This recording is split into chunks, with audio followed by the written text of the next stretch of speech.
welcome to a new year. It is Californian Expats Anonymous. This is Bernie. And this is Snowden. Well, Happy New Year, Snowden, 2019. Ooh, Ooh, yes. Yeah. Yes, thank you. Yeah, it's good to be in the new year. Yes, nice. Good to be back from the old year, you know. I imagine it's going to be the same shit once again, but we'll see how it goes forward. It's nice to be in a position where at least things seem like you're in a position to look forward to stuff. Well, right now it seems as if the shit from last year is overlapping to the shit for this year. Oh, crazy! So with that whole government shutdown thing. So. But before we move on to that topic, how was your Christmas break? I haven't really talked to you since before Christmas. Yeah, incidentally, I wanted to apologize to you about that. We were gonna talk just like between ourselves on Saturday last week when I flew back in, and I got in like at 11:30 my local time. And I put down my bag, I got undressed, I just, did the basic stuff to deal with, coming back from a flight. And the next thing I knew, it was like noon the next morning. I don't even remember going to sleep. I just at some point passed the fuck out, so I'm sorry about that, man. I apologize. No worries. I mean, you're usually tired after a flight. I usually just want to go straight to bed after a long flight, even though just a short flight from California to Colorado. I've had those moments. I remember when I used to live in Colorado and I would take flights from California, from Colorado to California, then California and then back. I would just be really tired. And there's just something about flying in a plane is just exhausting, despite the fact that you're not moving. Yeah, you're not doing anything. You're just sitting there. But yeah, it's like everybody can understand that it is exhausting to just deal with planes. Probably it's because you're traveling at 350 miles per hour, 650 miles per hour, and so basically your body feels as if it's exerting a lot of stuff, but you're not really doing anything. So probably it thinks that you're doing a lot of stuff because you're up in the air and flying at a very fast speed. So who knows? Maybe that's how the body reacts whenever we're, flying at speeds greater than the normal, human speed. So possibly, yeah. Who knows? I just know it was nuts. But I mean, other than that, yeah, everything was pretty good. I went out to California, where all of my family still lives, and talked to everybody. One of the things that I was really worried about was in July, I had to go back home for an emergency thing because my cousin, she died from ALS. I know we talked about this. I wasn't aware that she passed away due to ALS. I don't think I brought it up when she died. That was kind of a personal deal. So I was worried about that. But every year I go and see my dad's side of the family for Christmas Eve, and no, it was pretty good. My cousin and his kids, who are 17 and 15 respectively, they're doing pretty good. They were okay, and that was pretty nice. So that's good. Yeah, it's always great. That.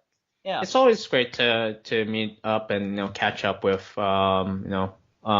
with family. There's definitely a lot of cousins that I haven't met in a while. But yeah. But yeah, it's we're all busy and we try to make room, make time for people we love. So it's good that you got to see them. Oh, of course. Oh, and I will say this: I couldn't possibly talk about my time back in California without mentioning that I'm possibly now on a terrorist watch list. What? Yeah, exactly. There's a good intro, isn't it? Okay, no, okay, whoa, what? Okay, so here's the story. Yeah, yeah, exactly. Everybody in my family heard this story, and they were all talking about the entire time that I was back. So here's what happened. So I always take like early flights out of Denver just because they're cheap, you know. Right. So it's the cheapest flight if I go there at like 4 in the morning. So I got there at DIA, like really fucking early, like 4 in the morning, and my flight left at like 5:30 or something like that.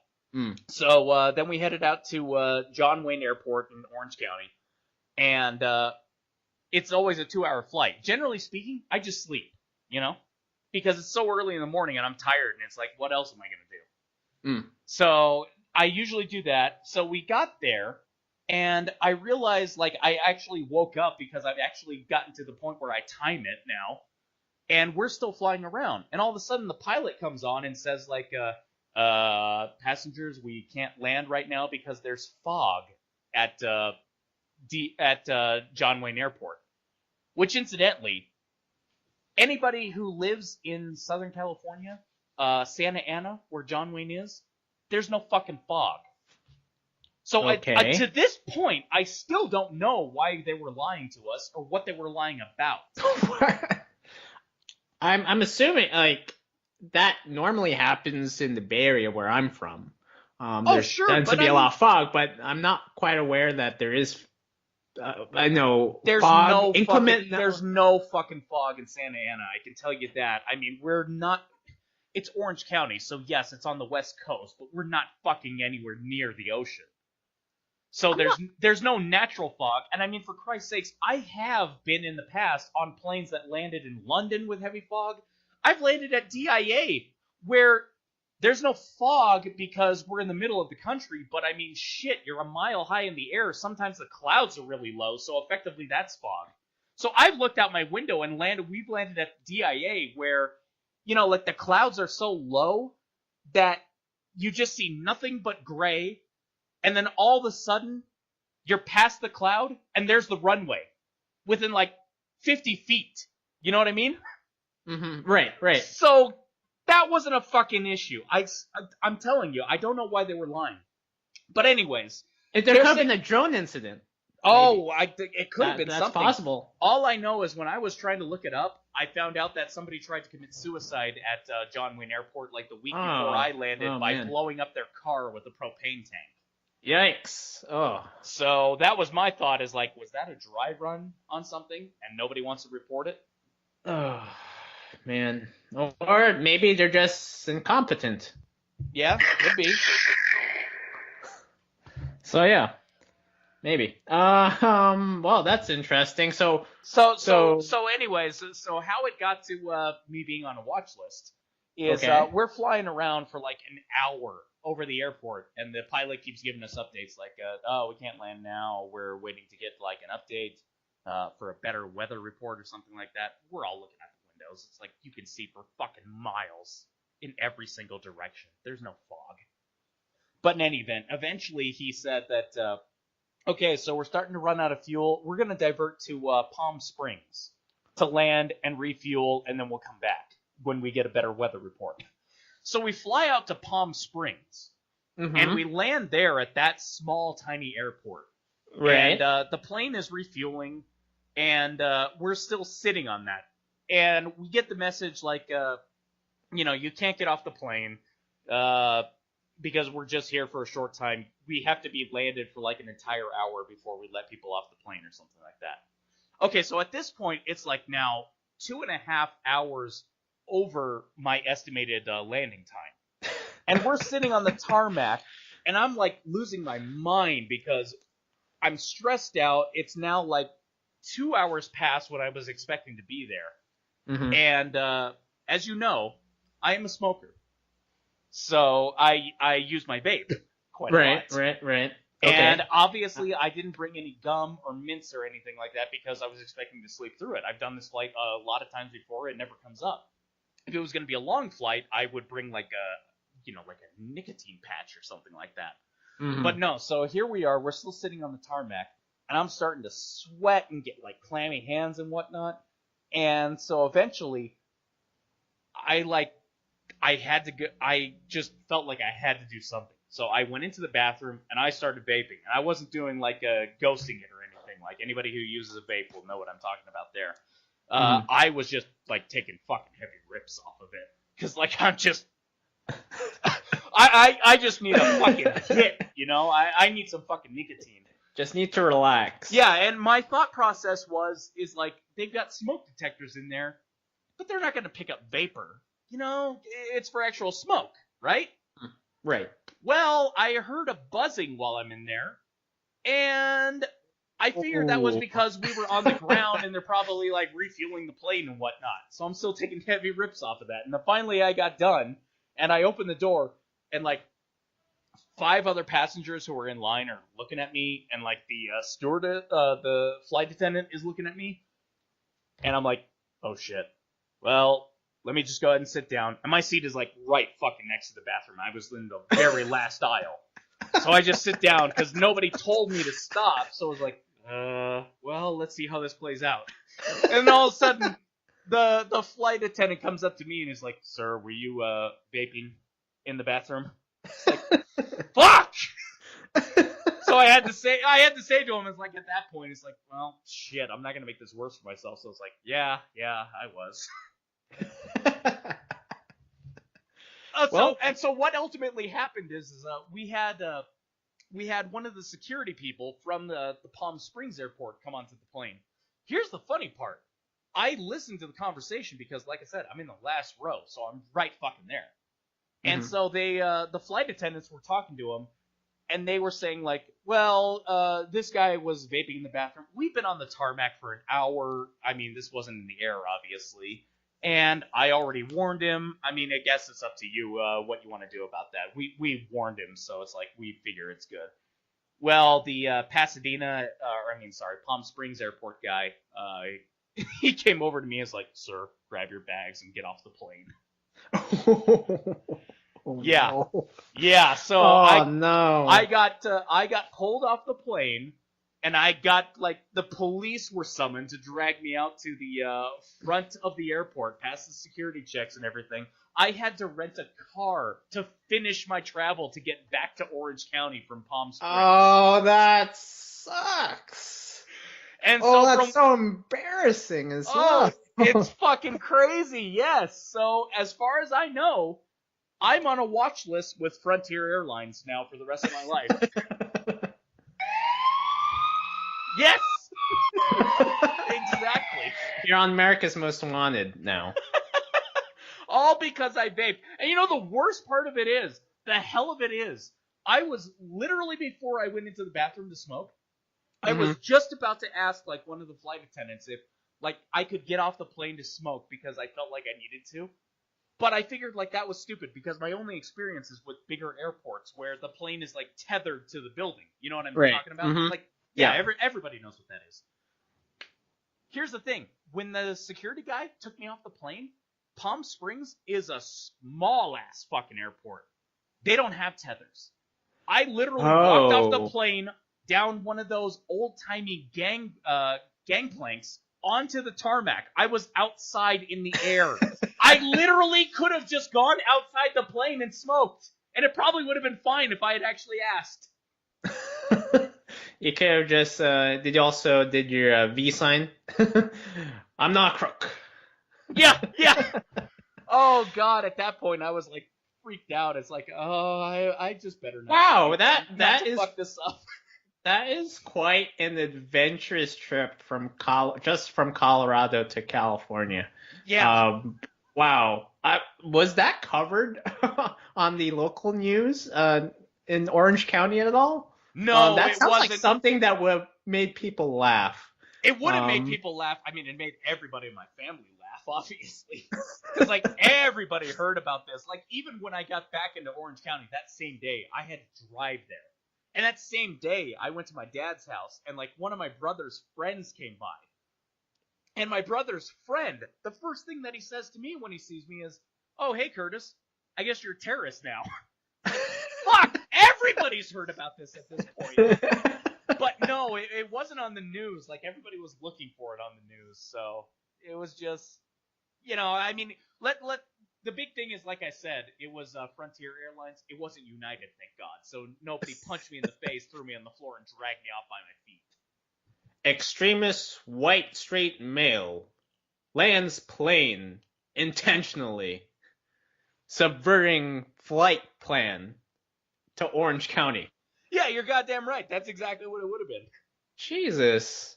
Well, I like. Does it have to be that extreme? I mean, like, is it really their protocol to force people out of a plane just because a smoke alarm went off? I mean, I understand that you may have to possibly pay a fine, but is it really? Do you really need to be off that plane? I don't know, man. I never smoked on a plane before. I Hmm. mean, like I said, I did it just because I was getting a headache, and it's like I needed a fucking nicotine hit more than Hmm. anything else. So I had never done it before. I have no experience with it. It seems to me it seems ridiculous. I mean, it was a fucking vape. It wasn't like an actual cigarette, you know? Right. Right. So I mean, there's fucking nothing. The alarm went off. That's the biggest thing. They can reset that. But yeah, they took me off the plane and they said like you're not getting back on that plane. You can't fly with them. You either have to rent a car or you have to get another plane. Oh. Oh shit. So Get another I plane. guess that's the fucking standard. You know? Oh wow. Wow. Well, at least they landed at Palm Springs instead of like somewhere in Utah or Salt Lake City. Oh, like if it was like at Las Vegas, we would have that would have Exactly, fucking sucked. that would have sucked a lot. Also, But thank God we were on the ground because, like I said, it was basically the head of security for the Palm Springs terminal, who was like, I guess he was on a power trip, is what it kind of seemed like to me. Because oh, even the police who were escorting me out, it was a really nice officer. I don't know her name, but she was even turning around to me and was like, "I'm sorry about this. This sucks." As like a start to your Christmas vacation. oh man. It's like, we're not in control here. We're just following orders. Like, I understand. I know. It's fine. And it's Oh like, man. even the head of the airport who was talking to me is like, we got to write this up. We got to put in a report to TSA. But I want to let you know, I'm going to make it perfectly clear. I'm going to make damn sure that I make this clear in my report. You didn't smoke while it was in the air. The plane was not diverted because of you. You were on the ground for like an hour when this happened. Like, to me, this isn't that big of a deal. It's like, okay, thank you very much. I appreciate that. I can only imagine what would have happened had you smoked up in the air. Maybe they would have like kicked you out in flight. I might have been arrested at that point. That would have been psychotic. Yeah. But like that's the thing is like I could kind of understand that at that point. Like that would have been a big deal. But I mean, we were fucking on the tarmac for an hour after flying around Santa Ana for an hour. So yeah, that was my start to my Christmas vacation. Cost me half of my Christmas bonus to rent a car. Oh shit. Oh man. Well, at least you made it in one piece back home, to your family. So that's all that matters. Yeah, yeah. But man, that's quite a tale. I have nothing to say. Nothing really exciting happened to me during Christmas vacation. So I have nothing to say. Well, that's probably Nothing for the new. best. At least it didn't cost you anything, is what I would say. Right, right. But yeah, that's quite an interesting tale. That's really funny. That's probably something that you'd say to your children or grandchildren someday. Oh God, everybody was even bringing that up. It's like, I guess it must be that interesting that everybody mentions that because it's like to me, it's like that's just like an embarrassing story. It's like an embarrassing, stupid story that I'd want to forget within the year. But I guess it's that big. It's a lifetime thing. Well, at least your underwear was clean, so you didn't shit your pants or anything. So you didn't exacerbate the situation, Fortunately, any further. I did not. Yes. Okay, that's all that counts. I will But say this: probably the reason why the flight attendants were kind of on my side and were saying like, "Well, we gave them a warning and whatnot," is because I wore like a full suit when I got on the plane, and it was actually funny. One of the flight attendants, she came up to me, is like, "Oh wow, you look like one of the Blues Brothers." I'm like, hang on, wait a minute. I reach into my pocket, grab my sunglasses out, put them on. It's like, there we go. I'm a soul man. Da-da-da. Seriously, I dress up like that all the time. I should fucking learn how to sing at this point.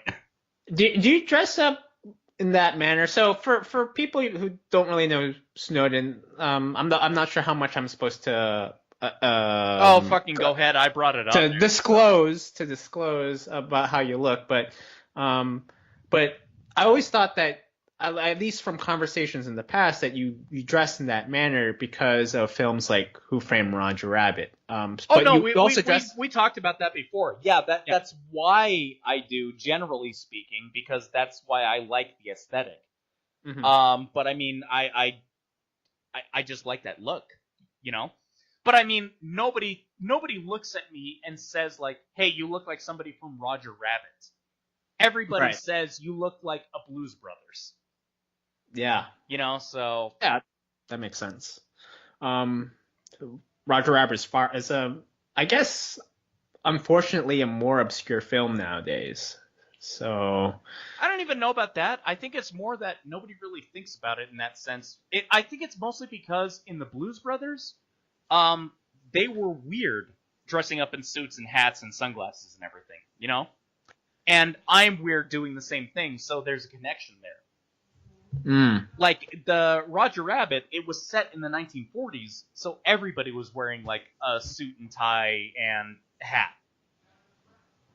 So it wasn't weird in the context of the film, so nobody would think about it. mm. I've never seen a Blues Brothers movie. I have seen. Oh, you never saw the original I've Blues Brothers? I've never seen it. Oh, I've shit, seen man. the only John Belushi movie I've ever seen is Animal House, National Lampoon's Animal House. Oh, yes, classic. And then I've seen a couple of Dan Aykroyd films. Of course, Ghostbusters is the most popular of his films. But I've never seen a Blues Brothers movie. I've never even seen the most recent one, which was it, Blues Brothers 3000 or 2000 or something like Blues that? Brothers 2000. I haven't Yeah. seen that either. I heard it wasn't good. I mean, Yeah. basically, it comes down to just watch the original Blues Brothers. Yeah, I think you is gotta what go most full- people would probably say. That's what I would say. Well, It's a really, really funny movie. okay, I'll take your word for it. Despite having not seen the Blues Brothers, I know that a lot of people are suffering from the blues this year, mainly due to the government shutdown. Absolutely. Yep. So currently, Trump and has been sparring with the Democrats lately to get a $5 billion, $4 billion funding for his border wall on the $5 billion. Yep. $5 billion. Okay, on the U.S. Mexico border. Mm-hmm. And right now, none of the parties has budged a bit. The Democrats are saying no, and Trump's saying, yes, I need this funding. And right Well, now, he does. I mean, from his perspective, this is all about pleasing his base. If he wants Exactly. to get reelected in 2020, he's got to do this. Right. And right now we're at day 15, 16 of the government shutdown as a result of this as a result of this conflict between Trump and the House Democrats. Yep. So what's your take on this? Is this good or bad for Trump? Is this good or bad for the Democrats? I think it's mostly just bad for everybody, to be perfectly honest. I'm one of those people who I did not like the government shutdowns when they happened because of the Republicans during the Obama era. And I have to be consistent about things. I don't like it now when it's happening under Trump. I understand it. I get the reasons why. But I never wanted this to happen. This was a big reason why I never voted for Ted Cruz during 2016, because he was instrumental for the Obama government shutdowns. So I'm genuinely pissed off to an extent. It actually has affected me directly. My company, we do a lot of government projects, and Ah, okay, I so see. yeah, so our projects that we are doing with like the National Park Service, they're shut down. Like we're just doing nothing. We're in a holding pattern at the moment, Mm. and so like it's not like I'm not getting paid. I mean, I got other shit to do. Right, Frankly, in a right. way, it's kind of beneficial that I don't have to do that work because I can just focus on one task and just hopefully come back to this NPS stuff at a later date. But I mean, still, like I'm seeing the effect, and the big thing is that it's a weird position for me. As we've talked about before, I mean, obviously, the entire caveat of this show, uh, I am a Trump person. So Hmm. I get why he shut down the government, and frankly, I agree with why he shut down the government. I do also want to see Congress give the wall funding. Right. But at the same time, this is not how I wanted it to come about. I see. I'm actually on the opposite end of you. Good. I was never a Trump person. I can sympathize with some of his policies. I do think there is legitimacy over having a border wall. Um, but I think the government shutdown is a legitimate way for the government to resolve certain issues. But here's the caveat. So long as the government shutdown is tied to the pays and salaries um, of the current House members and Yes. senators. Yeah, yeah. Um, I Well, on like a personal level, that's the message that you sent out to me was what's her name?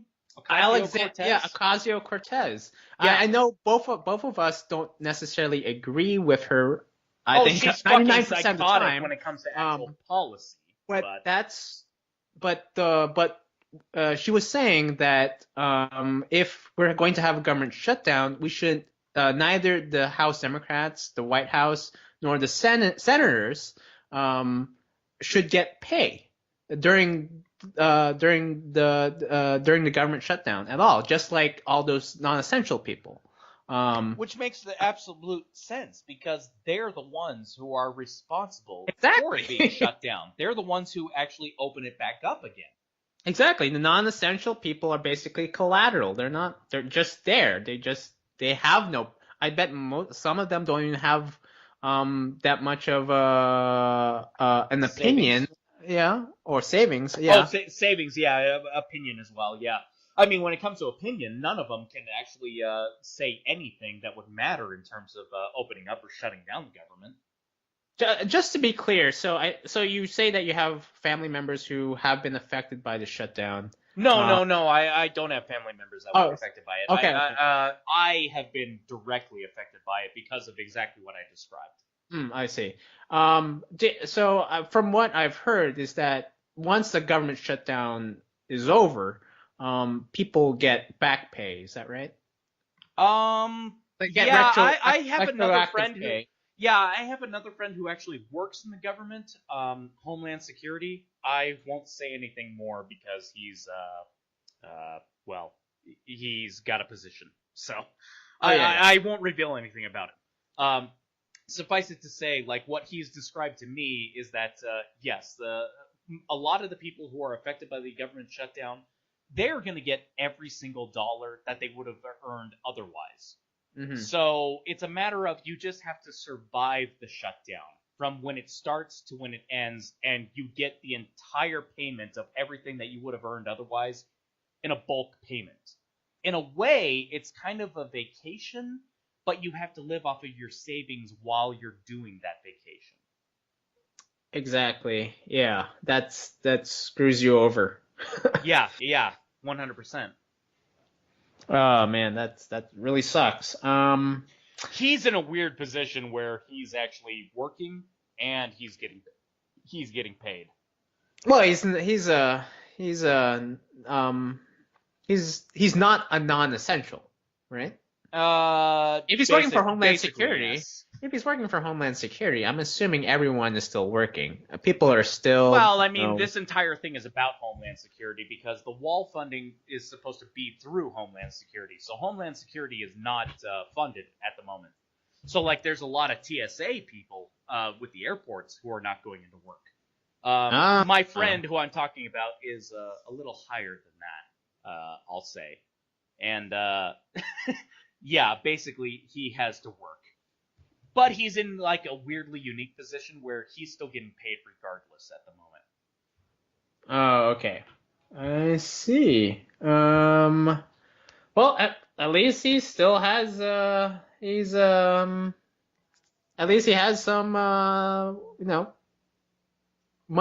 Well, at least things don't change for him, for the most Yeah. part. Get back to work, you slacker. Yeah, to all those non-essentials out there. No, I'm just kidding. It's not your fault. This government shutdown is whatsoever not your fault. So hopefully things come back together and things work out. I hope so. Mostly the way that I look at it is Trump did say that he would take full responsibility for it being his shutdown. And I mean, objectively, I know it is him. But mostly, I just look at this as this is the Democrats who shut it down. Before the shutdown happened, Trump had that meeting with Nancy Pelosi and Mike Schumer, and Nancy Pelosi was telling him, like, you're not going to get the votes to be able to get the wall funding, even in the House. Well, he fucking got the votes in the House. That's why it's shut down, because you're not allowing it to go through the Senate. Mm. So it's a Democratic thing at this point. Has he decreased his request to something smaller than $5 billion? Is that right? I'm not sure. I haven't really been reading much about what's happening lately. I genuinely have no idea. There's some talk about him going in and negotiating with people. He might go for like a 2.5 or something like that. But I mean, Which the main is thing completely is reasonable. Yeah, that makes perfect sense. I mean, that's exactly probably what he was going for in the first place, negotiation and whatnot. But he's got to get something. Yeah, well, this is basically an extreme version of chicken at the national level. Yeah, absolutely. It really is. The two sides are just waiting for the other side to blink. And right Well, now, I will think say Trump. this. Trump I mean, I think Trump. the Democrats have got to blink pretty soon because Trump is one of those kind of motherfuckers who is not going to blink. He doesn't give a shit. Well, Trump doesn't give a shit, and as you said, his whole platform for 2016, why he was elected, was to build a wall. I mean, there was not a reason.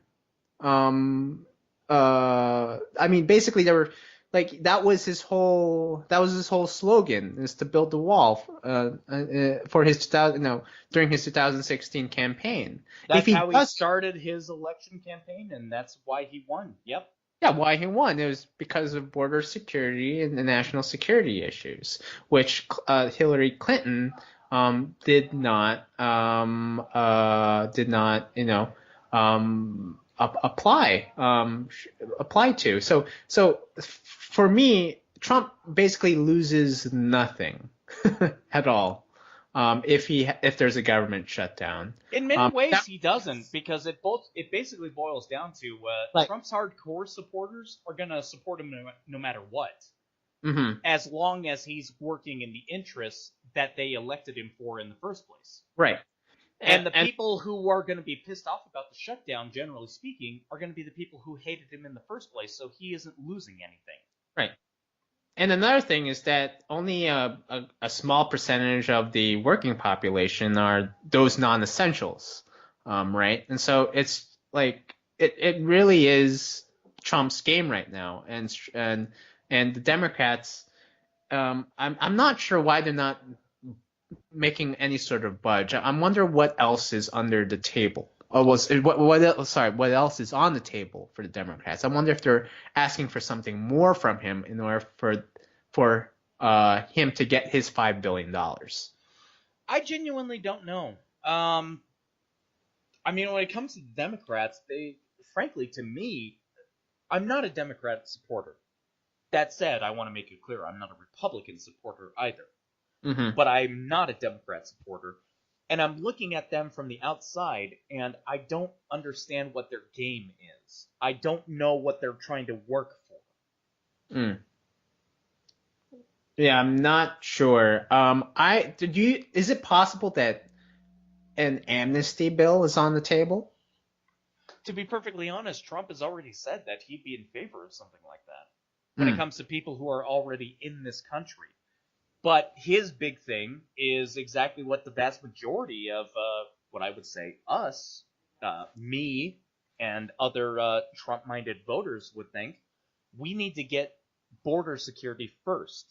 We've had amnesties before with the promise of security, and we never got it. So give us the security first, and then we will talk about amnesty. I think what the media is currently, well, a lot of the topics that the media is currently covering right now in terms of the border, is all the families, all the migrant families are being affected, and it seems as if like much of the mainstream media is not really focusing on the idea of security. There's a lot of tales and stories, although quite legitimate, I'd say, in when they're talking about the sufferings of the children and I guess the parents who are currently trying to cross the border wall. I guess the media isn't really covering the security aspect of of the border. There's a lot of that, what's it, like, trying to appeal to our emotions, right? Like trying to, trigger us into crying. And I don't think a lot of people are very aware as to how dangerous Mexico has become in the past 20 years. I mean, right now, Mexico has probably some of the highest crime rates in the world. Well, what was it? Their homicide mayor? rate. The Tijuana mayor was Yeah. murdered within like 5 days of being elected. So Yeah, exactly. Um, probably wasn't it- Tijuana. I think it was somewhere else. But well, I mean, regardless of the location, there's a ton of violence happening in Mexico, and I don't. I can understand why, liberals, a lot of the left, want to reach out and reach out with a humanitarian hand and help people suffering on the Mexican side of the border, but at the same time, we have to be realistic here. the main thing is We that have to we protect have our to. own issues. The big thing is that we have to focus on what's going on in this country. Is what I would say. Hmm.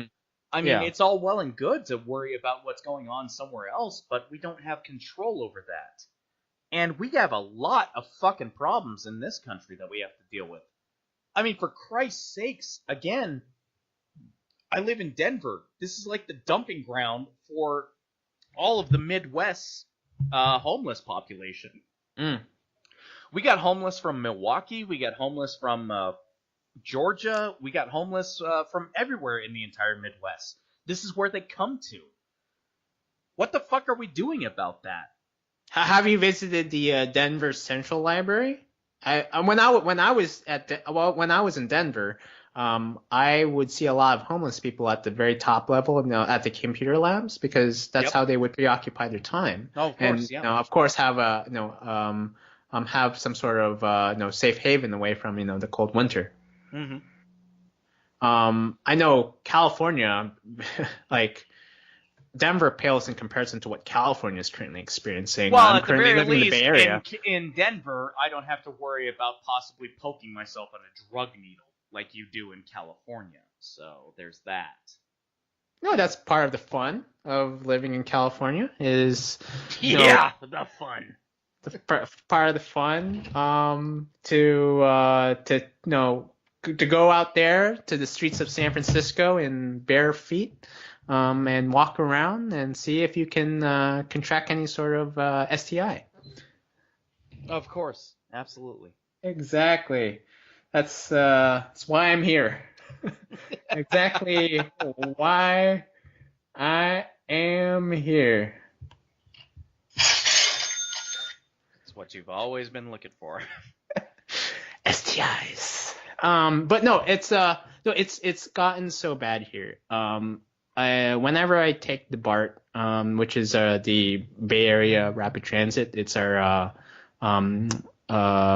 Bay Area wide public transit system that connects pretty much the major metro areas within this within this area.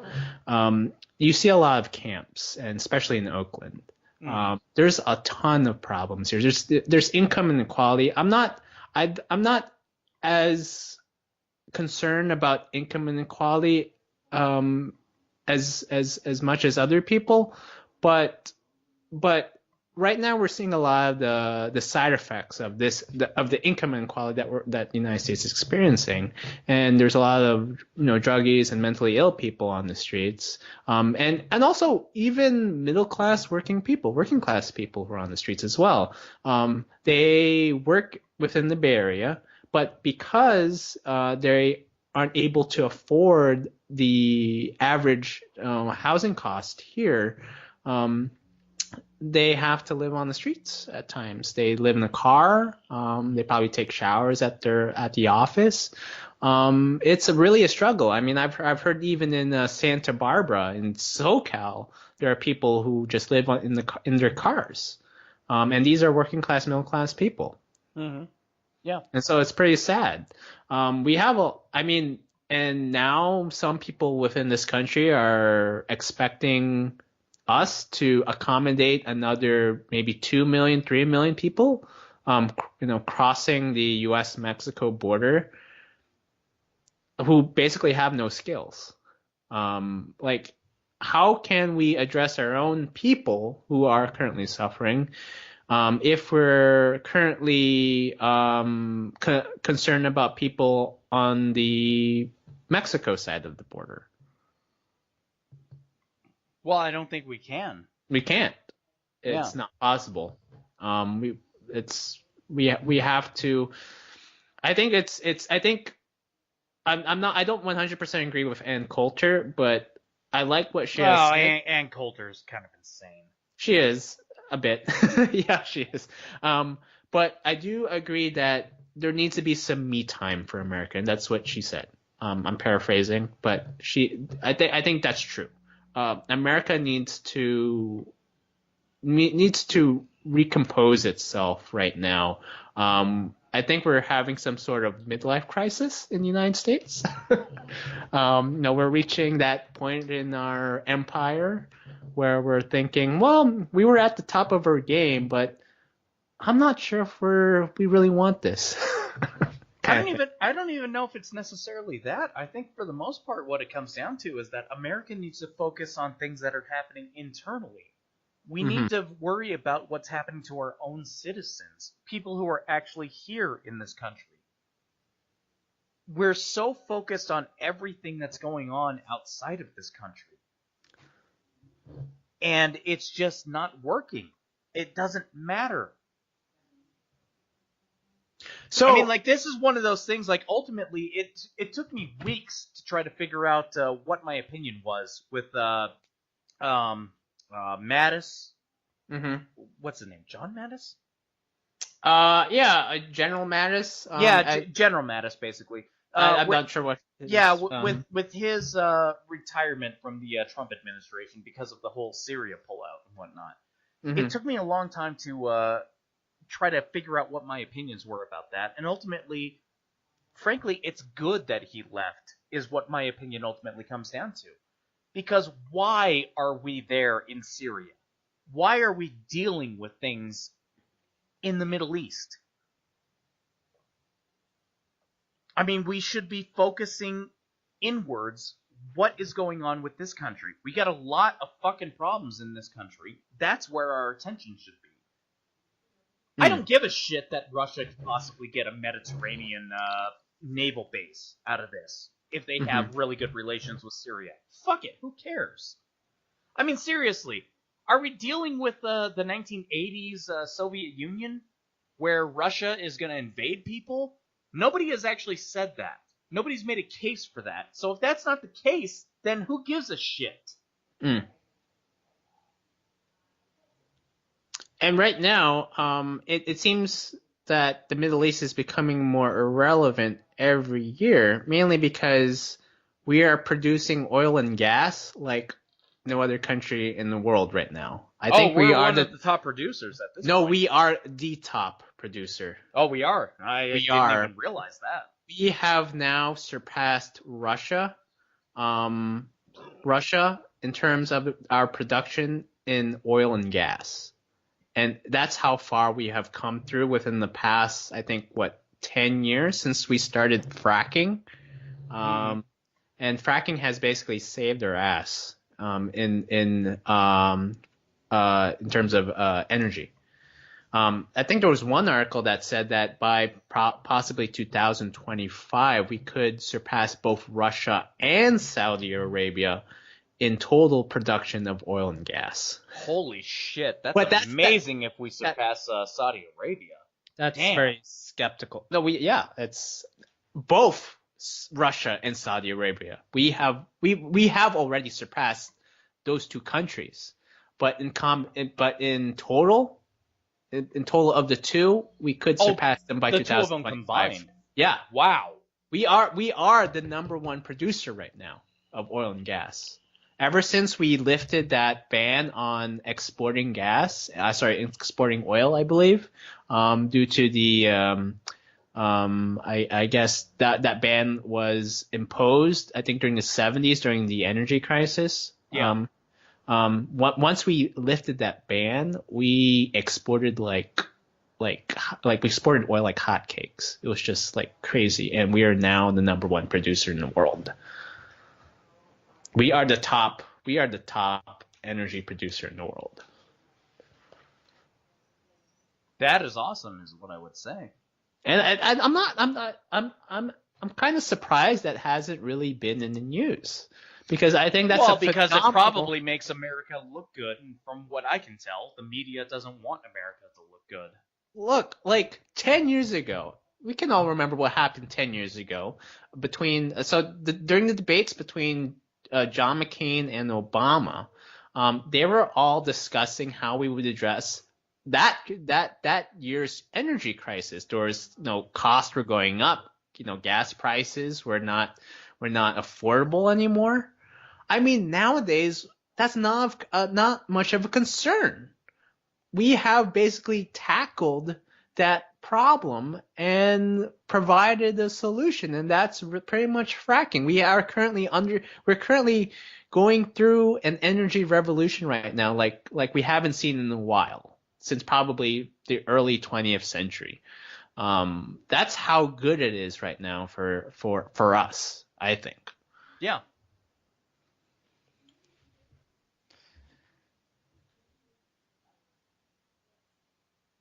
What were we talking about again?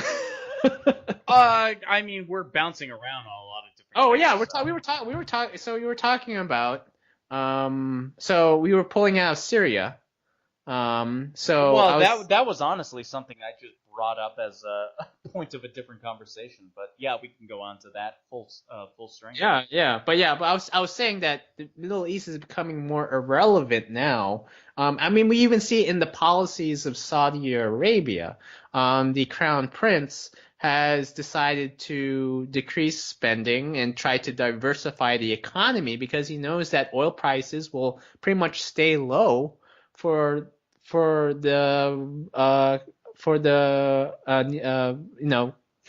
future. Yeah, for the foreseeable future. So he understands that oil is not pretty much the way for Saudi Arabia, and needs to move to various sectors so that the economy for Saudi Arabia's economy to be strong. And well, this is an interesting thing. If they actually take that seriously, then maybe Saudi Arabia might try to diversify into tourism as a really good economy. And if that happens, then that will actually really help women in that country. That could, Because Saudi Arabia is not going to be able to invite tourists in if women have to wear a fucking hijab.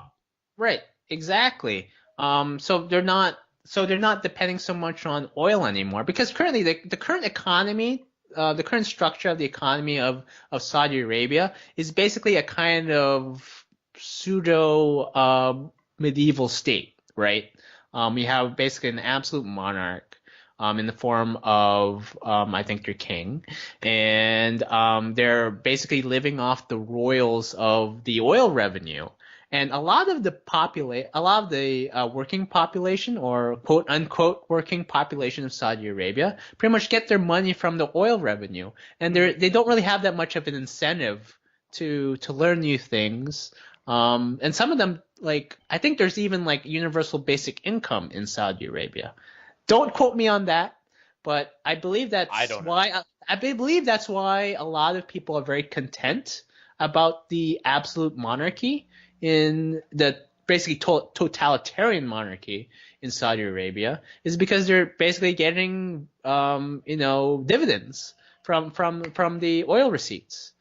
And so there's not a lot of people voicing their opinions. No, like they're getting money. They're getting a legitimate bribe from the king to shut up right Yeah. now. Yeah. So Saudi Arabia is thinking, well, we can't live off the oil revenues anymore. Oil prices they're not going to be as high as they were 10 years ago. So we need to diversify our economy. And as you said, probably we should go into tourism and go from there. Maybe liberalize, and they have and recently liberalized some of their laws in Saudi Arabia by allowing women to drive now. Oh, they did. I didn't Yeah, even they know did. that. They did, yeah. Which was Wow. the Okay. yeah. Give That's driver's fucking license. huge, right there. It is huge, yeah. Um, yeah. Well, despite what I'm seeing and in how what's his name, MBS, Mohammed bin Salman is ruling Saudi Arabia, due to Khashoggi's killing. On the plus side, he's trying to modernize Saudi Arabia slowly. So there is a complex scenario right there. He may be an asshole, but he's moving Saudi Arabia into the future, and hopefully they get far into the future to be a lot more liberal, like us here in the United States. But I don't expect them to be that way. They'll probably No, get I don't expect them to be actually like United States level of open. maybe But I UAE, mean, just at the very UAE least, kind of. what would work for them is if they're basically just on the same level as everybody on the global stage. You know? I mean, just stop acting like a fucking medieval death trap. Yeah, it's just how they are, and it's mainly because of oil. Why they have been basically Well, they've been able to maintain their medieval mentality because of that. yeah exactly. Uh, so hopefully things will improve in the future. Saudi Arabia has a lot to go. I'm kind of expecting something. I'm not hoping that they modernize to the point where they have a revolution because I don't want that to happen. Nah, that would be a I pain don't in want, the ass for yeah, everybody involved. I don't want something to. I don't want Saudi Arabia to undergo its own like Russian revolution where they turn a hard left and they just Oh become. dear God, no. Hopefully That'd be not. just crazy. Where they basically just go batshit crazy. The world does not need more communism. So I'll Or they go have, ahead and say that. or I don't Saudi care who was offended by that. I'll go ahead and say that as a fact. I think you just offended some of Bernie Sanders fans out there. Oh, fuck them. I just like how you just said that out of the blue. Oh, Socialist fucks. socialist fucks. You goddamn commies. Well, yeah, no, I stand by that. I really do. I mean, So what's basically, coming what in? it comes down to, especially when we're talking about Saudi Arabia, is it's got to be within the confines of a market economy. Yeah. Saudi Arabia needs to have, needs to follow that capitalist model. Right Yeah. now, basically, they have a form of communism right now.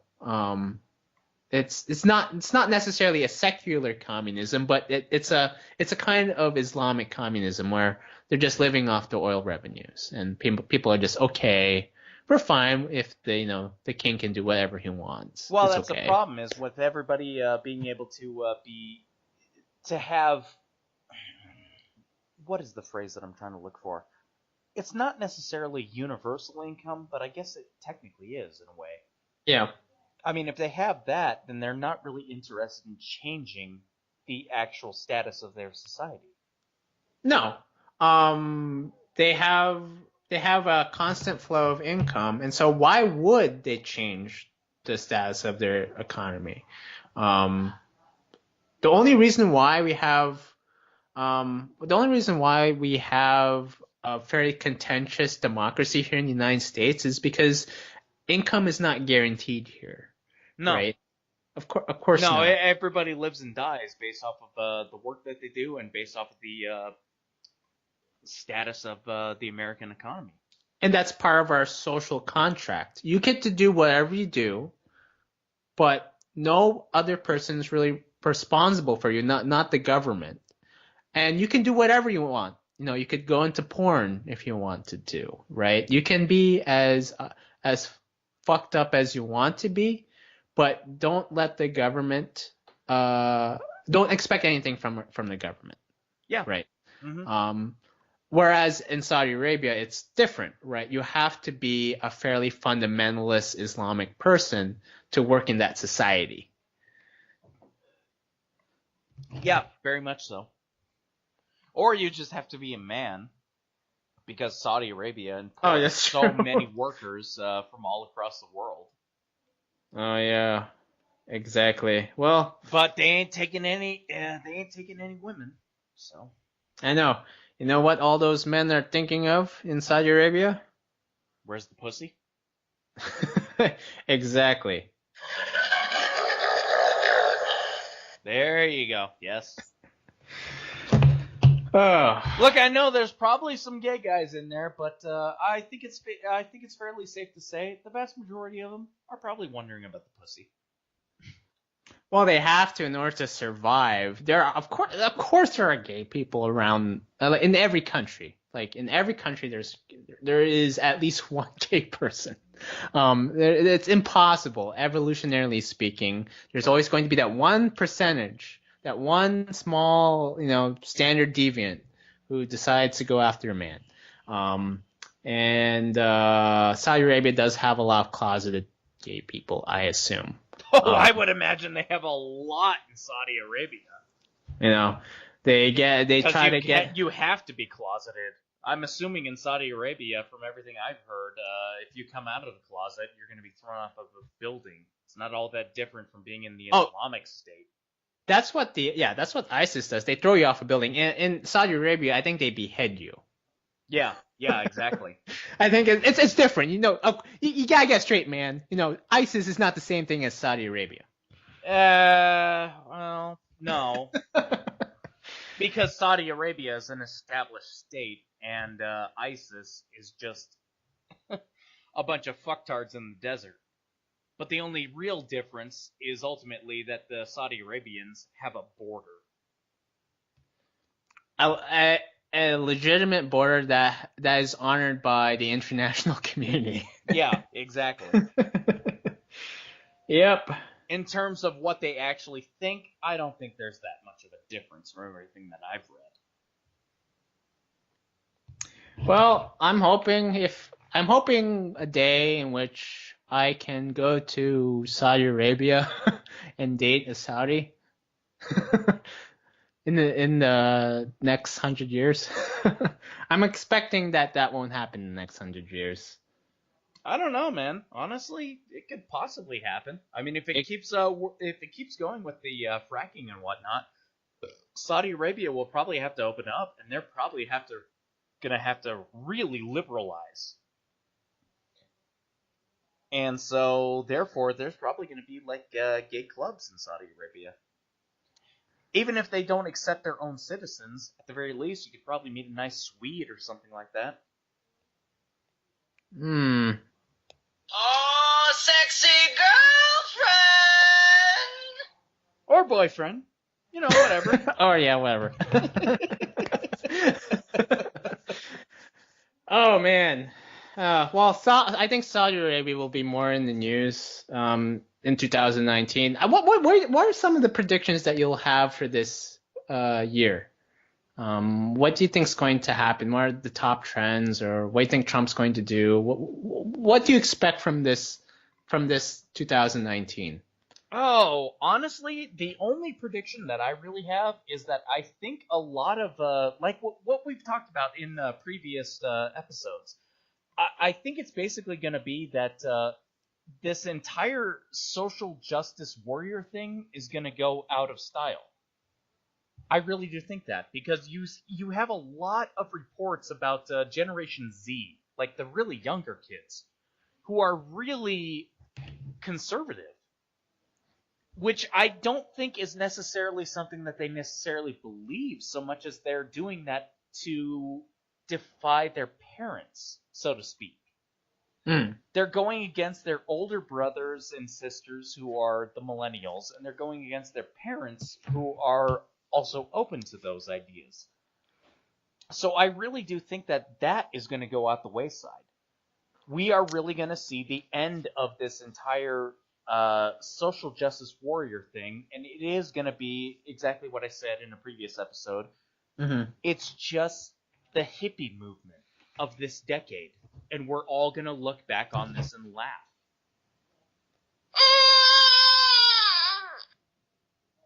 Yeah, a Yeah. lot of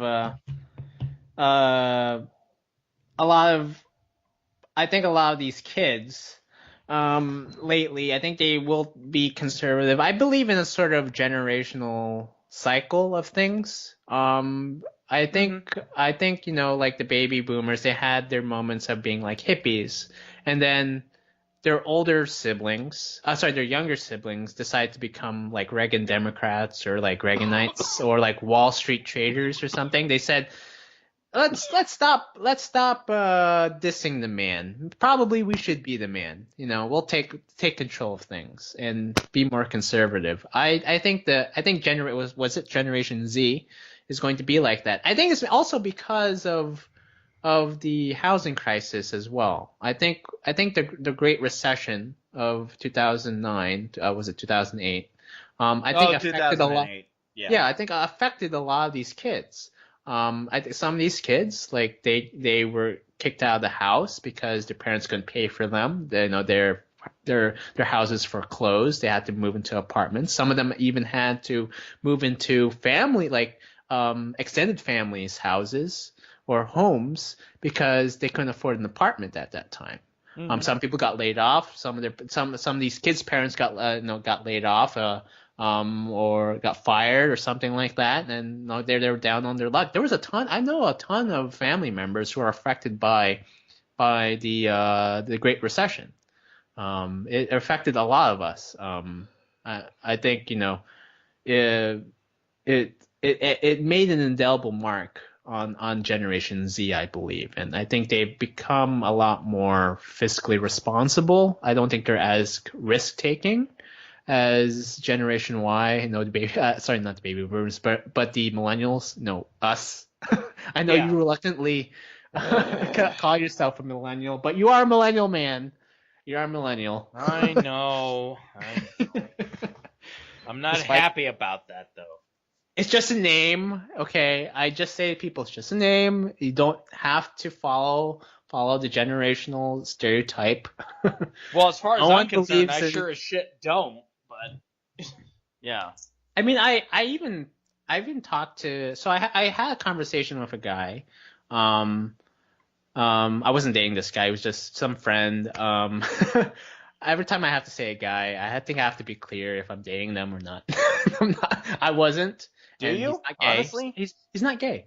I know. I'm just. I don't know. I don't know, um, man. I mean, if like I'm talking about a girl, I don't think like I need to necessarily say that I'm not dating her. I mean, does that? It doesn't matter. Maybe that's just how I am. That's part of my, that's one of my idiosyncrasies. Maybe I have no idea. But yeah, so I was talking to this guy. I met this guy in Madrid, and we decided to reunite. Oh, okay. Went to a I bar. will say this. Sorry to interrupt you, but if you're talking about somebody you met in Madrid, fair enough then. Oh yeah, In terms of like the whole dating thing that you were talking about. yeah. Because if I was gonna say like I went into Europe and I met some girl in Spain or something like that, then yeah, I should probably define that I'm not dating her or something like that. No, yeah. We strictly have a platonic relationship, and so we were talking about. So he's only what, like 23. I'm like 28, and there's like a 5-year gap, but he has more conservative conservative tendencies than I do, and That like goes with the whole Gen Z thing. yeah, he even bluntly said that he considers himself a Republican.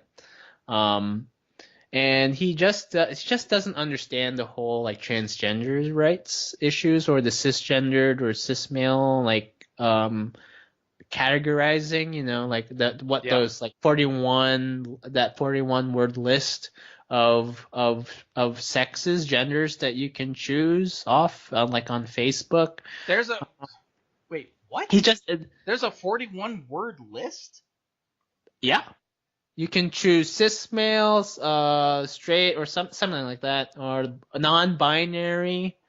Jesus Christ. Holy shit. Okay, I'm totally in favor of whatever his opinion is then. Because I genuinely thought that it was basically down to man, woman, or declined to state. You haven't been using Facebook in a while, have you? No, I haven't. I don't use the social media. So, I'm just going to give you a freaking list of what you can. This is true. I'm not joking you. This is a list of Facebook genders that you can choose on your Facebook profile. Oh, Jesus Christ, I'm From terrified A about this to at this Z. point. So it is agender, androgyne, androgynous, bigender, cisgender, cis female, cis male, cis man, cis woman, cisgender female, cisgender male, cisgender man, cisgender woman, female to male, FTM, gender fluid, gender non-conforming, gender questioning, gender variant, gender queer, intersex, male to female, MTF, neither, new choice, non-binary, other, pangender, trans, trans female, trans male, asterisk, trans man, trans asterisk man, trans person, trans asterisk person, trans woman, trans asterisk woman, trans feminine, transgender female, transgender male, transgender man, transgender person, transgender woman, trans masculine, transsexual female, transsexual male, transsexual man, transsexual person, transsexual woman, and my favorite, two-spirit.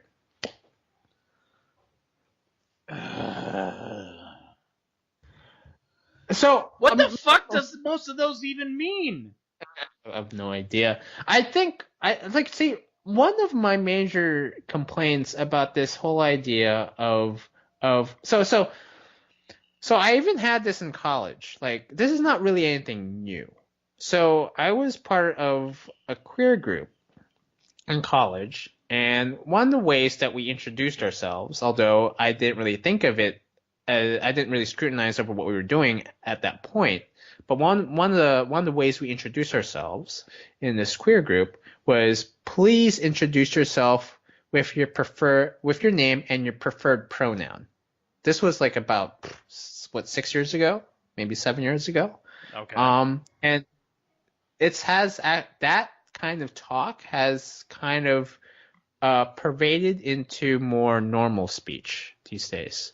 Like they're like little kids are now being indoctrinated with that kind of language. Like you have to introduce your preferred pronoun now. Um, If I can like say this, I don't mean to insult you, but when you say that you were part of a queer group, that to me sounds like you were a fan of Monty Python sketches. I was, to be honest. Well, okay, good for you. But Yes. okay, but no. So no, I was, but I wasn't very militant about it. I just wanted to make it some friends. But my concern here is about this whole idea of introducing your preferred pronoun is why does that matter? A lot of these pronouns are said in the third person.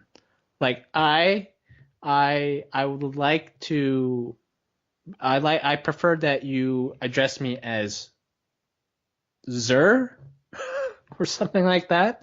Or Well, you know what? I may be a her really racist is asshole or something like that, but no, I'm not gonna do that. You're either him or her, and that's basically it.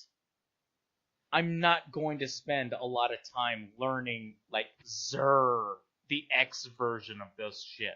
You know?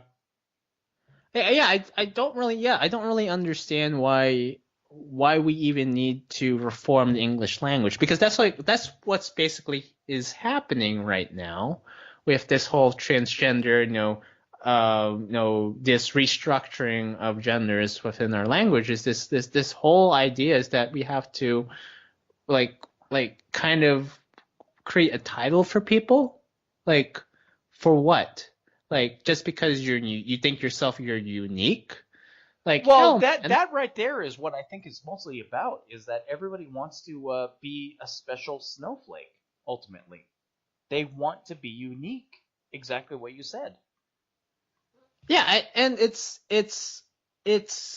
infringing on my own right as to address like To to just use the use English yeah, language in yeah its general exactly. form. Exactly. And we like when we use the English language, we don't necessarily like think that much about it, right?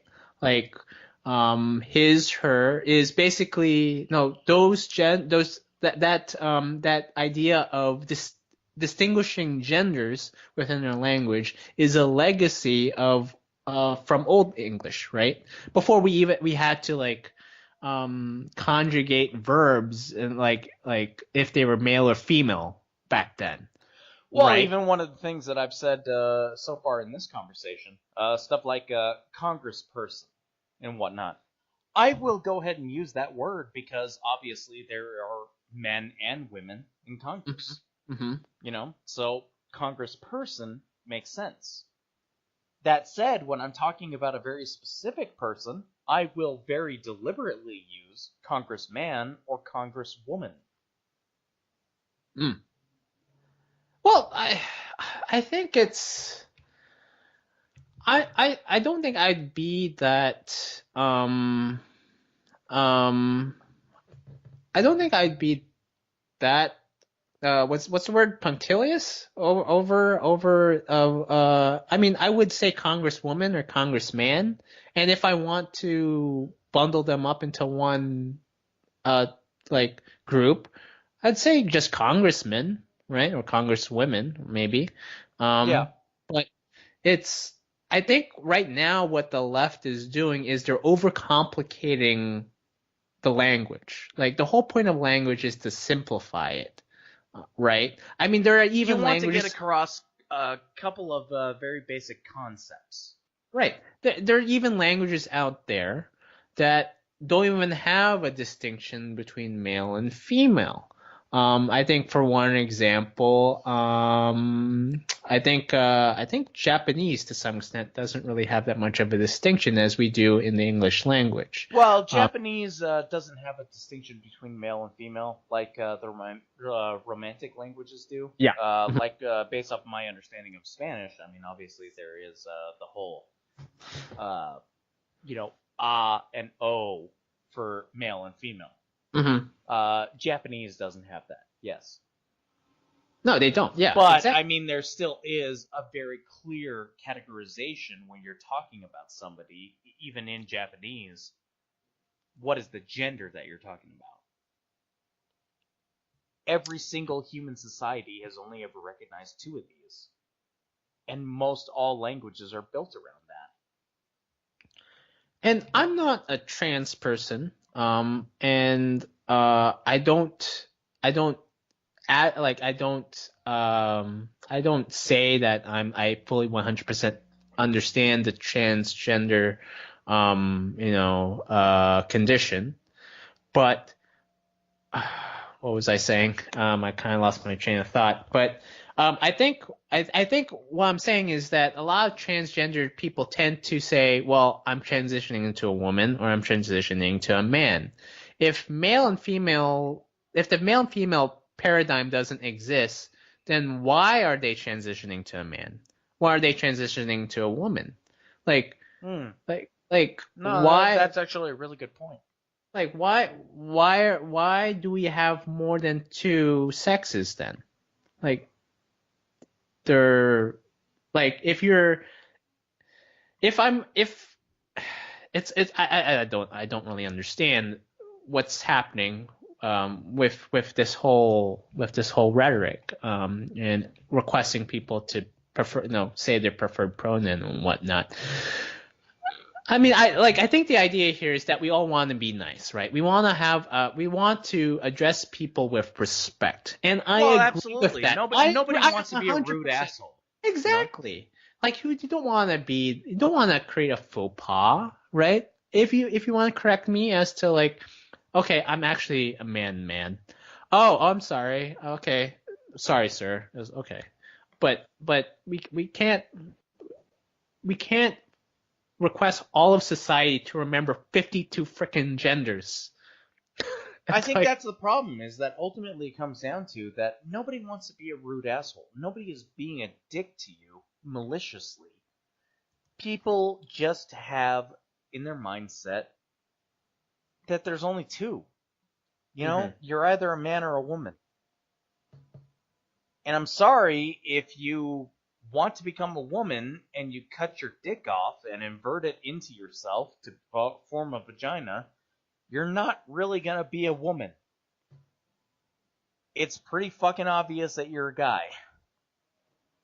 Well, there have been some women who successfully have transitioned to guys, and they kind of pulled it off. But I think when it there comes are to some that really pull it off very well. No, but trust me about that. I've seen the pictures that John showed me. So.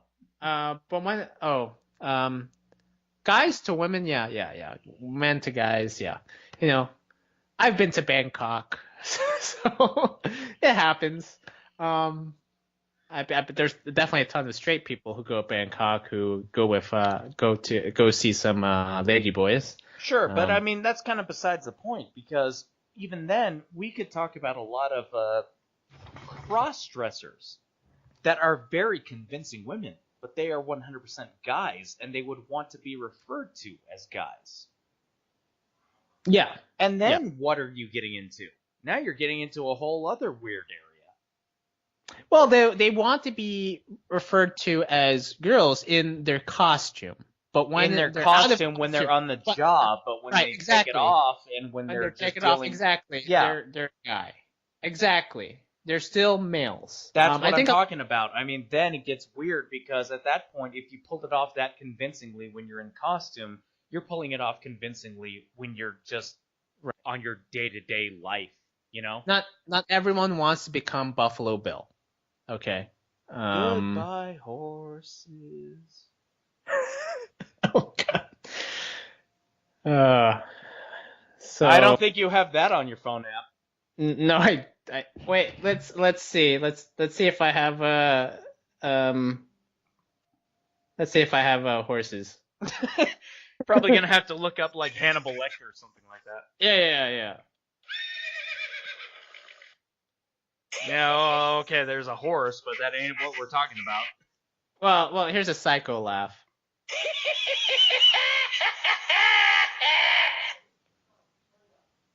Well, that's the closest thing I have to a serial killer.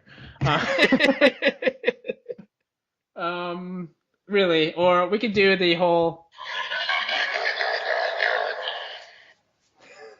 Well, again, you're not really getting into the area that we're talking What are we talking about? about. Well, the larger conversation was about gender rights and equality and all that kind of stuff, but mostly what we're talking about in this immediate sense is just basically Buffalo Bill tucking his dick between his legs and saying, "Would you fuck me? Okay, I'd fuck me. I'd fuck me hard."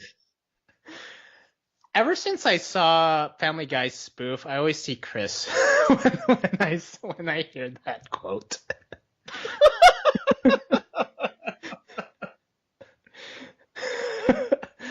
I'm sorry. Family Guy has ruined Silence of the Lambs for me.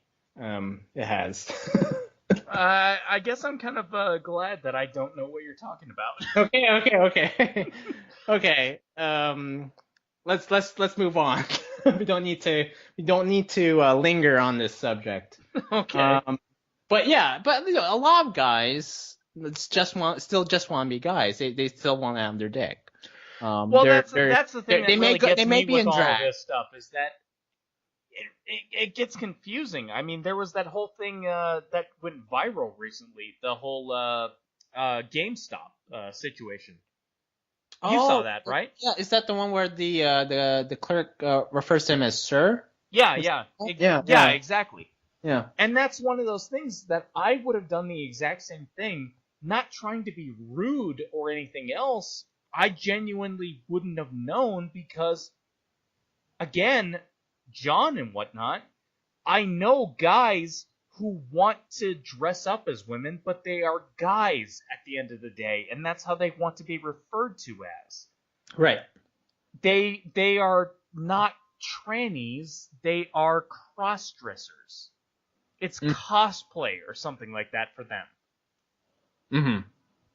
And that's one of those things, like, that's why that kind of video pisses me off, is that it puts it into a position where nobody knows what the fuck you're supposed to do at any given moment. You're supposed to say zer.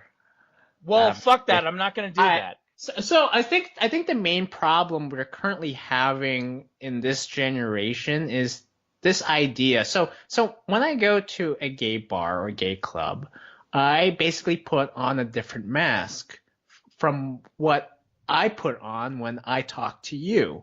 I when I go to a gay bar or gay club, I'm basically in my gay, I have my gay mask on, right? I interact with people differently from people when I interact at the close, safe way.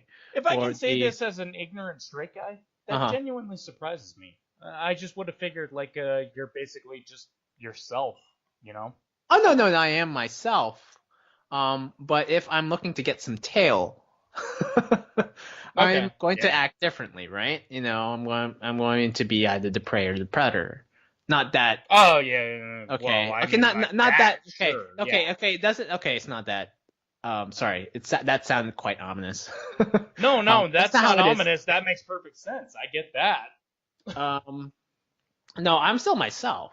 But I think, especially when you're in drag, you are in a different character. I mean, there's a ton of people who go into a drag bar who are in drag, who at night who look like the prettiest woman in the world, but during the day they work at like Safeway or Whole Foods or something like that. They are a completely different person altogether when their makeup is off.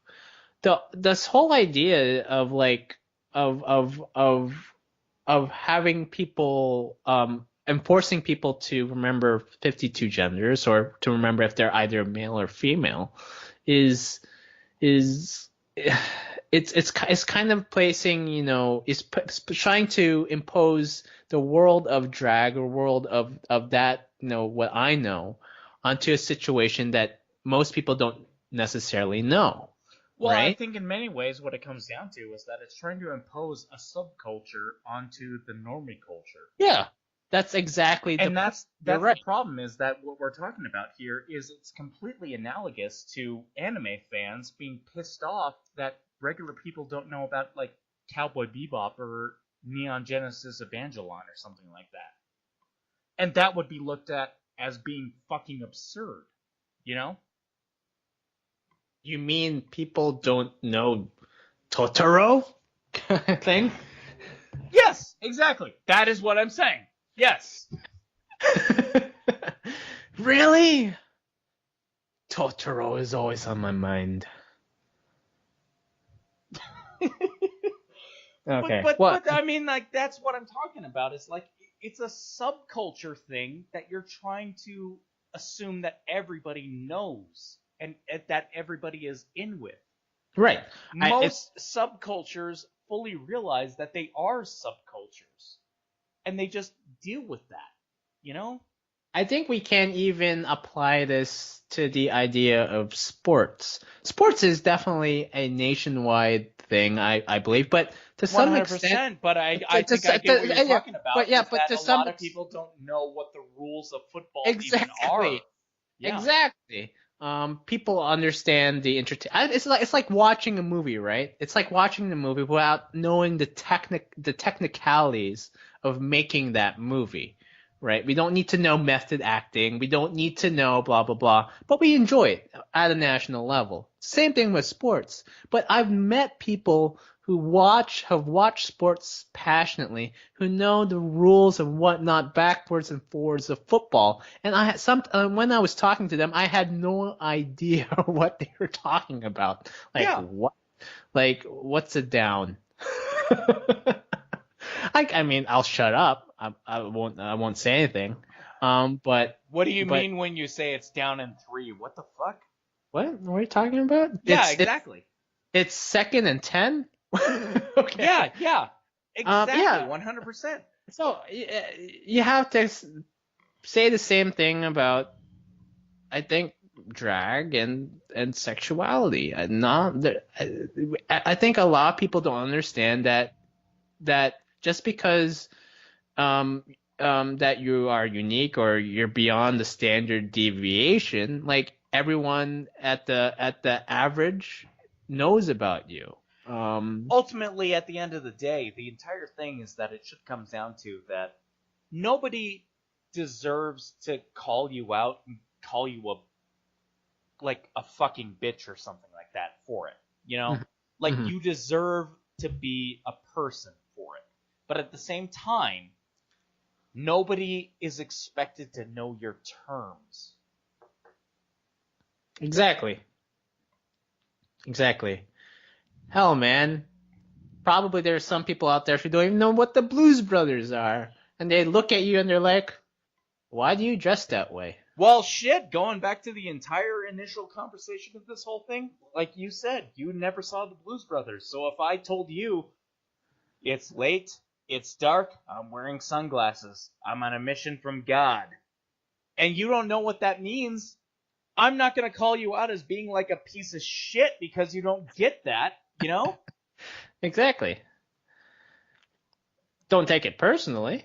Exactly, Yeah. yes. Yeah. I think what's happened is that we've made certain aspects of our lives too personal. I think We've that's made, really the biggest problem, is that everybody is too. They take their little. They take their things that are their perspectives of life, and they make them their entire perspective of life. mm-hmm. Does that make sense? Right.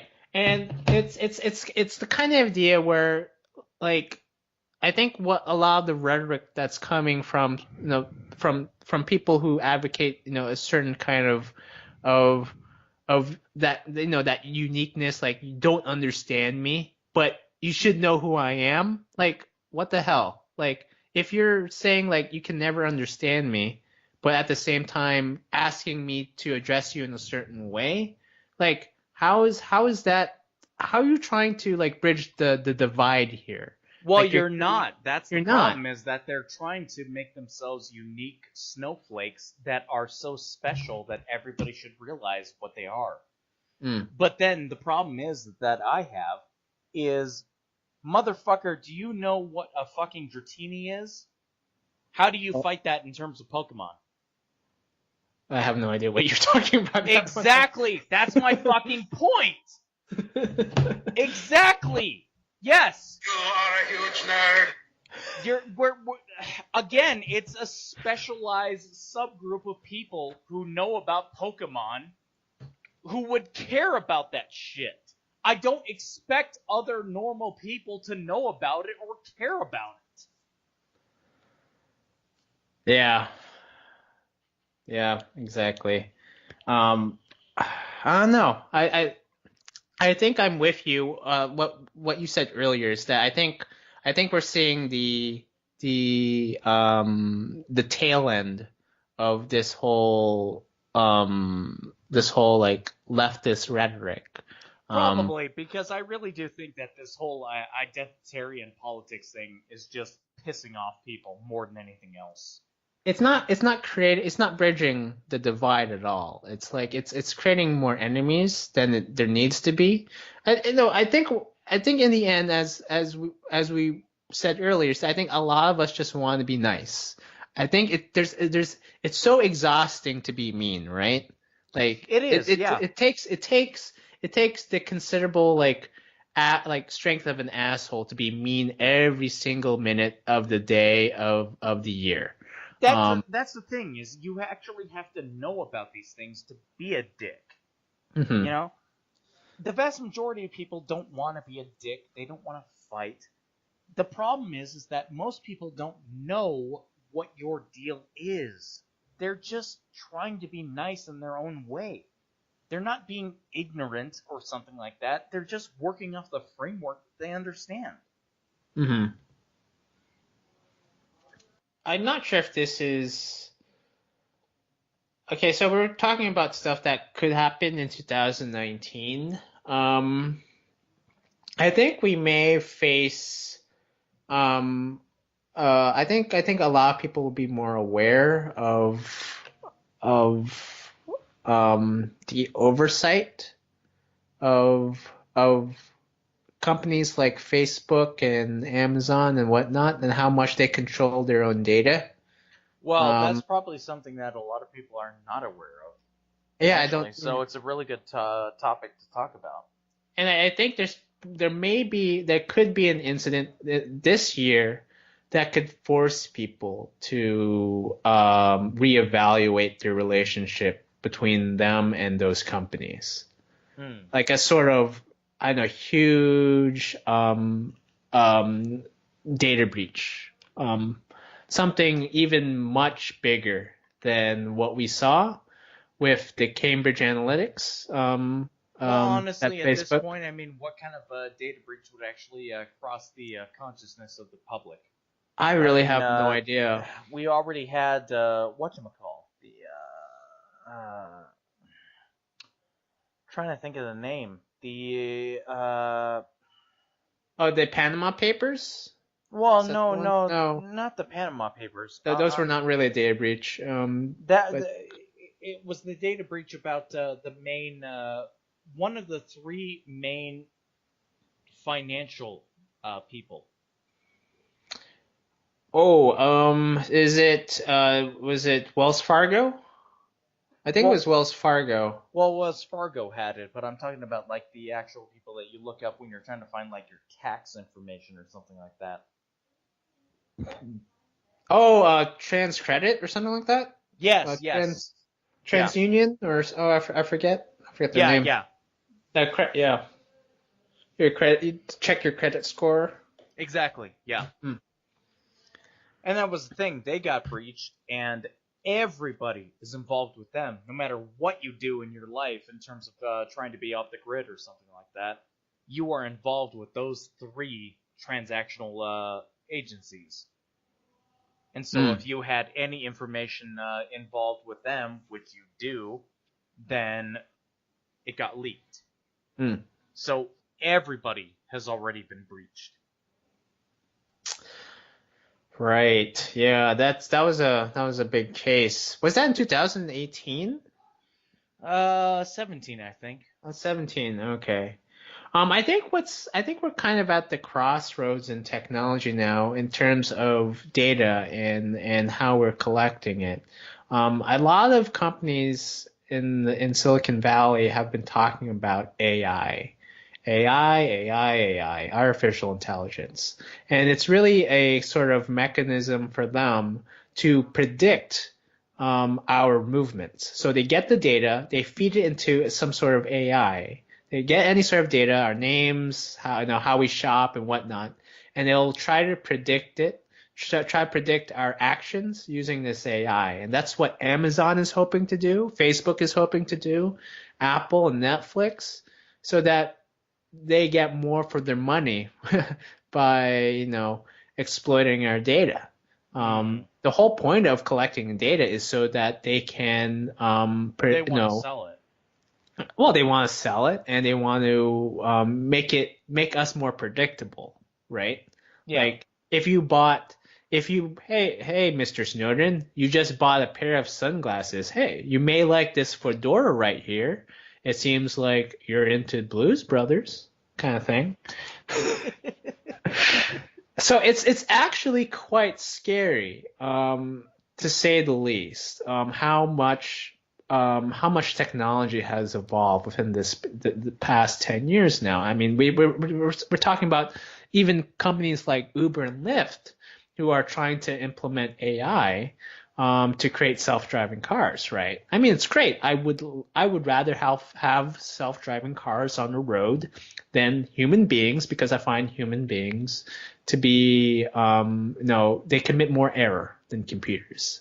And right now we have some of the highest, basically there's a lot of fatalities on the roads that could have been prevented mainly due to, human stupidity, really. The problem is that it's an all or nothing.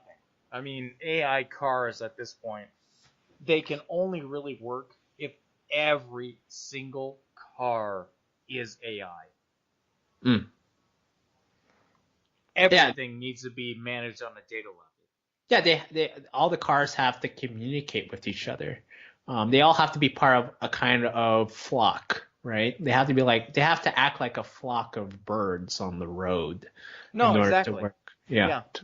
Yeah. Because I mean, you already read the stories about human beings. It's like, well, we've got some self-driving cars in my neighborhood, so I purposely go out in the street and I hard brake in front of them to fuck them up. Mm. Human beings are gonna fuck that. Oh yeah, they will. Um, and in that sphere, I welcome AI if it decreases fatalities on the road. Um, but in terms of trying to predict every movement that I have, every purchase that I may make in the future, I think that's actually quite scary. I don't want my life to be very predictable, you know? Yeah, Like yeah. it's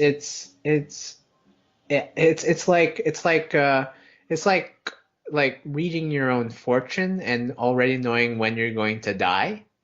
I don't want that to happen. I don't want to know if I die tomorrow or next year or 50 years later. That's only between me and I guess time. Time or Not God not or whatever. not Facebook or Amazon. Oh yeah, exactly. So yeah, I think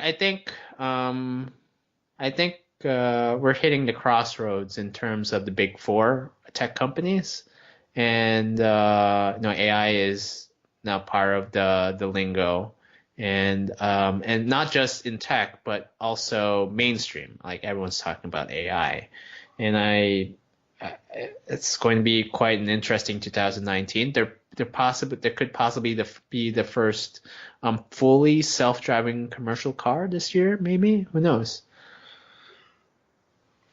Probably. Yeah, that would make sense. So yeah, that's my prediction for 2019 right there. Honestly, it's one of those things that really scares me about all these tech companies. we talk about them in the same general terms because we know that they are basically the same thing. Why have they not been broken up in terms of a monopoly case? I think it's because there is definitely that idea that that a lot of these tech companies kind of act as though that they're still startups, right? Like they're like the go-getters, like these are the people changing the world. Um, they don't look as stodgy and old like IBM or like old banks or financiers, like or like old oil companies. They don't Yeah, look like. but Bell could do that, and Bell was broken up into 6 different companies. Well, the thing about Bell wasn't it also the thing about Bell was didn't they also weren't they kind of like a quasi public company at the same time? Google And and what are Facebook are these? not. What is Google? Are they not public? Well, I mean they are public. I mean I'm not publicly owned. I mean like government funded, right? Like Bell had like a monopoly because there were certain laws on the books that helped protect its Because Bell monopoly. basically owned all of the phone lines in the country. What does Right. Google do? Google basically owns all of the internet in this country. How Yeah. are they different? We could easily change, right? We can go to DuckDuckGo or Yahoo if we wanted to. There's still that option. We can even change our search engines to Baidu. It's there. Google is not fully protected by the state like Bell was in the 20th century. I think there is Okay, in always. terms of search engines, yes, I can go to DuckDuckGo. What is my non-Google Facebook alternative?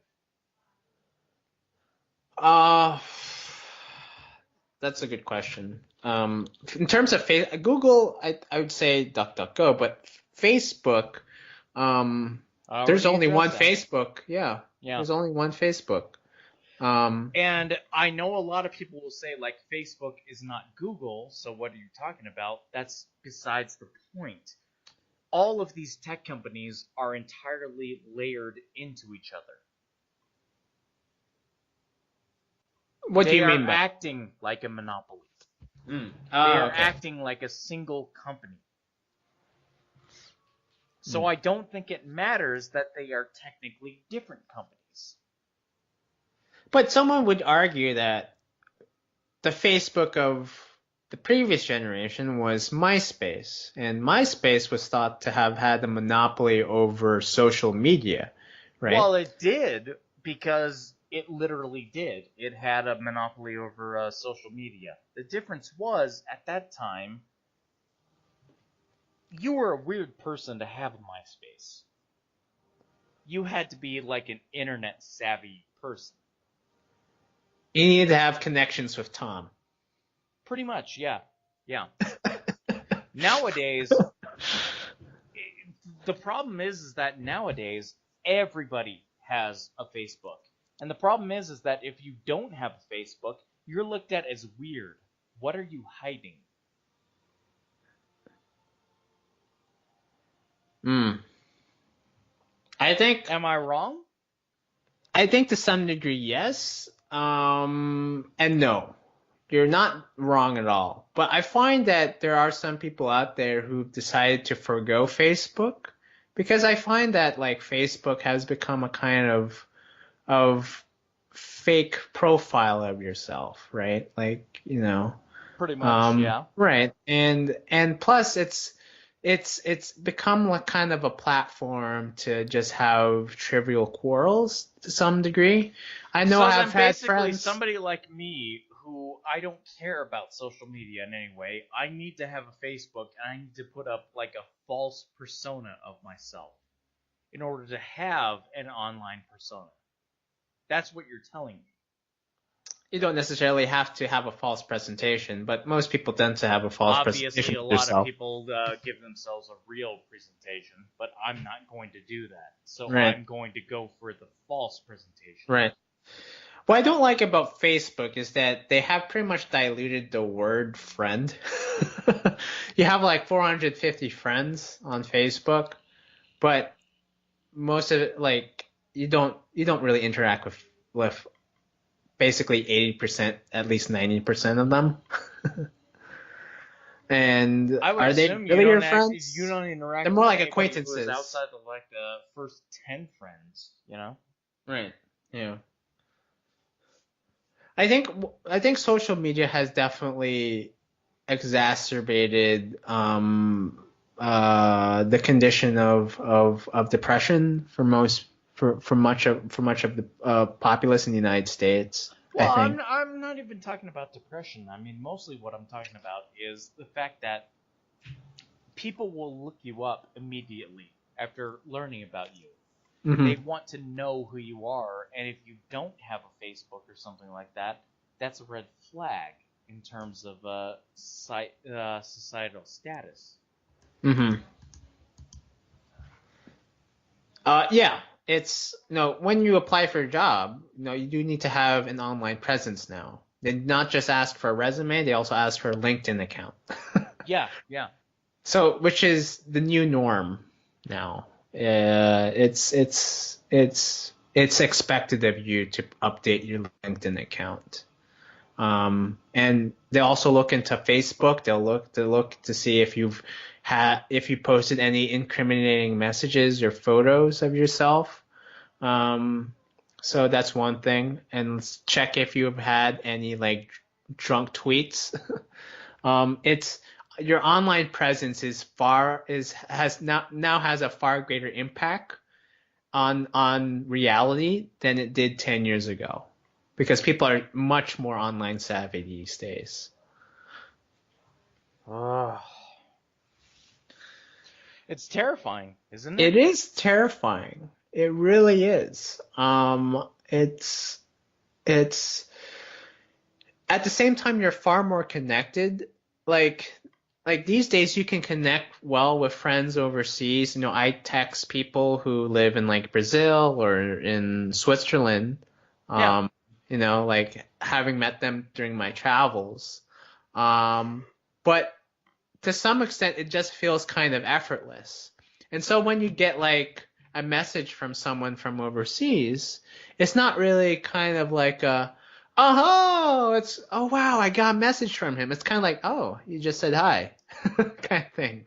And so it doesn't feel as special. Whereas like like 100 years ago, when you got a letter from like a pen pal who was living in like France, it was a very special moment. It was a Like big deal. it was Yeah. a big deal. Like passing letters between each other was very intimate. These days I find like IMing, texting, WhatsApping, WeChatting, it doesn't feel as intimate. It feels effortless, but it doesn't feel I don't know. There doesn't seem to be like a kind of strong intimacy, right? Hmm. Yeah. You know, I mean, I'm a guy who's been on like online dating apps on my phone, and I usually get messages here and there from guys who like, you want to go out, or not just go out. They'll say it more bluntly. Um, Of course. Yeah.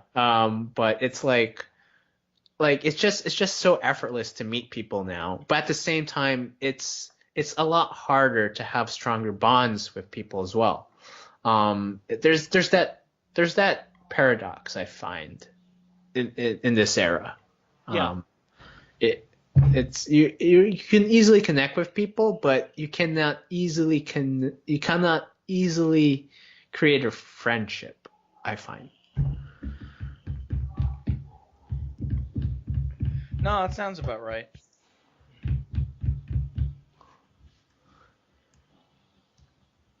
So yeah, those are my 2 cents. Yeah, honestly, mostly where I'm coming from is I just don't understand why the tech companies have not been broken up like Bell was broken up.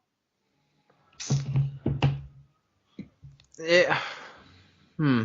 Well, it's hard. Like the tech companies. They're not. You argue that they're basically like one symbiotic company.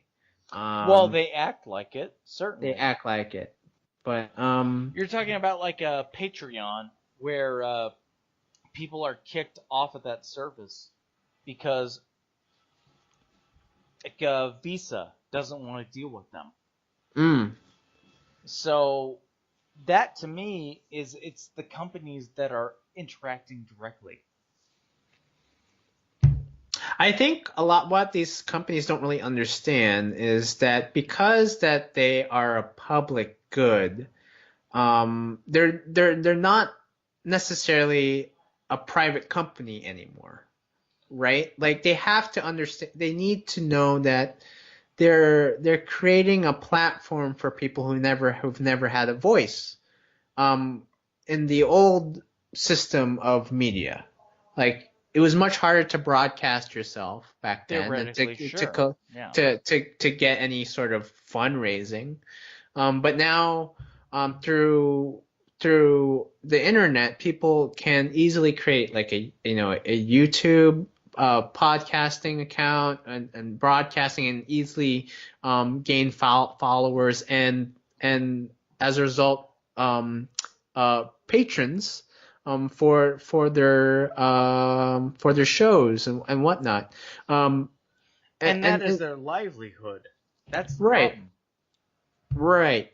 And I I think I think these companies can't just say they can kick out certain people. There's definitely going to be some seedy people on on places like YouTube or like um or like on like or Apple, Patreon? with their apps or Patreon. Um, but but I don't think it's really the job of Patreon to kick them out. Or No, it's it should not be. But that's the problem is that they are doing that. mhm. No, they Patreon has shouldn't have any sort of subjective um condition as to what makes a Patreon account. No, I Like agree with you. in the That's what case it should be ideally. right in the case of like maybe terrorist financing or fraud, yes, they should kick people out, But I money mean, that laundering. should come down to But something that it's but that's not a so matter of the terms of of agreement speak of Patreon. It's a matter of like government services are coming in and flagging somebody directly. right, and and it's really more of a matter of speech.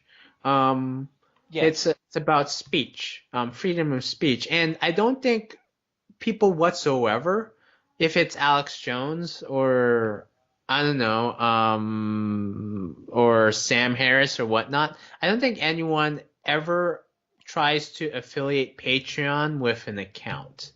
Patreon is just a platform.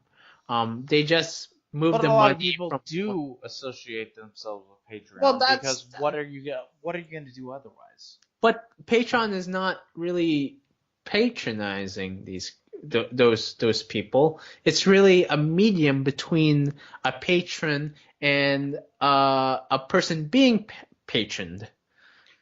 Now you're arguing about it in terms of the actual government services. Mm. No, it's more, yeah, it's a public service. Patreon is a public service, right? Yes. Yeah. So that's how it should act. Um, But they don't act like that. that's And the that's my problem. problem. Yeah. Yeah. Oh.